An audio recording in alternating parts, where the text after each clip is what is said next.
Ma'am, আশা করি আমার প্রশ্নের উত্তরটা দিবেন। লিঙ্গের উপরে হাত দিলে আগে সাথে সাথে দাঁড়িয়ে যেত, এখন আর লিঙ্গ তাড়াতাড়ি দাঁড়ায় না। কি খেলে এখন লিঙ্গটি আগের মতো তাড়াতাড়ি দাঁড়িয়ে যাবে?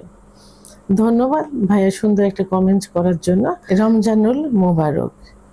দেশের এবং প্রবাসের ভাই বোনদের প্রতি সালাম। আসসালামু আলাইকুম। আমি প্রভাষক ডাক্তার রিক্তা পারভিন, হোমিওপ্যাথি এবং আয়ুর্বেদিক চিকিৎসক।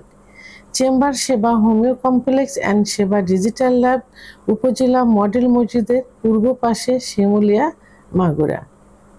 আজকে একটি কমন প্রশ্নের অ্যান্সার করব, যে প্রশ্নটা অনেক পুরুষই কিন্তু করে থাকে, বয়স্ক, মধ্যবয়স্ক, এখন যুবকরাও কিন্তু করে থাকে, যে আগে অনেক সেক্স করতে ইচ্ছা হতো, যখন ইচ্ছা হতো তখনই লিঙ্গ দাঁড়িয়ে যেত, কিন্তু এখন ইচ্ছাও করে না, আর ইচ্ছা করলেও লিঙ্গ দাঁড়ায় না।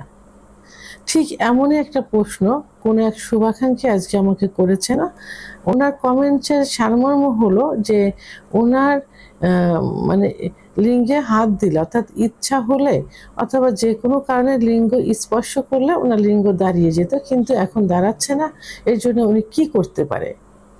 তো এখন যখনই ইচ্ছা শক্তিটা প্রগাঢ় হবে, যৌন চাহিদাটা যখন প্রগাঢ় হবে, তখনই কিন্তু টোটাল বডিতে রক্ত চলাচল করবে, বিশেষ করে হার্টের থেকে লিঙ্গের ভিতর রক্ত চলাচল বেশি করবে, তখন লিঙ্গ দাঁড়িয়ে যাবে, শক্ত হবে।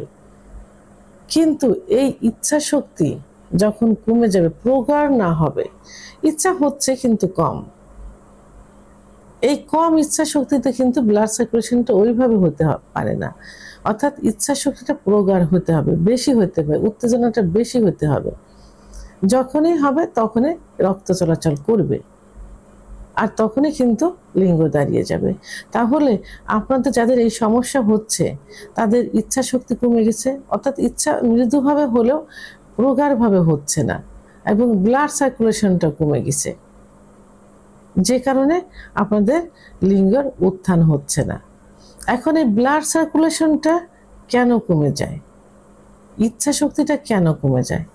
ইচ্ছা শক্তিটা আসে কিন্তু ব্রেনের থেকে, আর সেক্সুয়াল বিষয়টা কিন্তু নার্ভ এবং হরমোনের উপরে নির্ভর করবে। যখনই ব্রেনের কার্যকারী ক্ষমতা কমে যাবে, তখনই কিন্তু ইচ্ছা শক্তিটা কমে যাবে। আর বিভিন্ন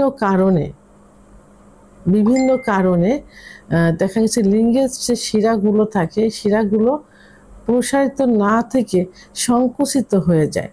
সেটা অতিরিক্ত হস্তমৈথুনের কারণে হতে পারে, বিছানায় ঘর্ষণ দিয়ে বীর্যপাতের কারণে হতে পারে, সমকামিতার অতিরিক্ত স্বপ্নদোষ, অতিরিক্ত যৌন মিলনের কারণেও হতে পারে, আবার আঘাত লাগার কারণেও কিন্তু হতে পারে, যে লিঙ্গের শিরাগুলো সংকুচিত হয়ে গেছে। তো ইচ্ছা শক্তি প্রগাঢ় হচ্ছে, কিন্তু ব্লাড সার্কুলেশনটা সঠিক মতো হতে পারছে না। তো এখন এর সমস্যার সমাধানের জন্য প্রথমে কি করতে হবে? অবশ্যই একজন অভিজ্ঞ সম্পন্ন রেজিস্টারকৃত ডাক্তারের শরণাপন্ন হতে হবে। ডাক্তার কিছু পরীক্ষা নিরীক্ষা দিবেন এবং রোগীর কাছে কিছু প্রশ্ন করবেন। সেটা জানার পরে যে কারণে হয়েছে, পরীক্ষার রিপোর্টগুলো দেখে এবং রোগের মুখের থেকে জেনে যে কারণে হয়েছে সেই কারণগুলো বন্ধ করতে হবে। বন্ধ করে ডাক্তার যে চিকিৎসা দিবেন, সেই চিকিৎসা গ্রহণ করতে হবে, সঠিক নিয়মে সঠিক সময় পর্যন্ত সে ব্যবস্থা নিতে হবে। এবং পাশাপাশি কিছু খাবার, যেমন দুধ, ডিম, খেজুর, কাজু বাদাম, মধু, ঘি, এগুলো নিয়মিত খেতে হবে এবং নিয়মিত ঘুমাতে হবে। দুশ্চিন্তা বন্ধ করতে হবে, পরিমিত পরিমাণ পানি পান করতে হবে। তাহলে আপনারা এই উত্থানজনিত সমস্যার থেকে বেরিয়ে আসতে পারবেন। আপনি হারানো যৌবন ফিরে পাবেন, ইনশাল্লাহ আগের মতো হয়ে যাবে। কারণ পুরুষের সেক্স কখনো নষ্ট হয় না, মৃত্যুর আগ পর্যন্ত কিন্তু ভালো থাকে। এবং 30-এর পরে যে কিছু 30-25-এর পরে যে কিছু রোগ হয়, যেমন ডায়াবেটিস, উচ্চ রক্তচাপ, হার্টের সমস্যা, কোলেস্টেরল, লিভারের সমস্যা, ক্যান্সার, বিভিন্ন সমস্যা হয়, যেগুলো পরীক্ষার মাধ্যমে কিন্তু ধরা পড়বে। এবং সেভাবে এগুলো কন্ট্রোল রাখলে এবং সঠিক চিকিৎসকের নিয়ন্ত্রণে থাকলে ইনশাল্লাহ সবকিছু আগের মতো হয়ে যাবে।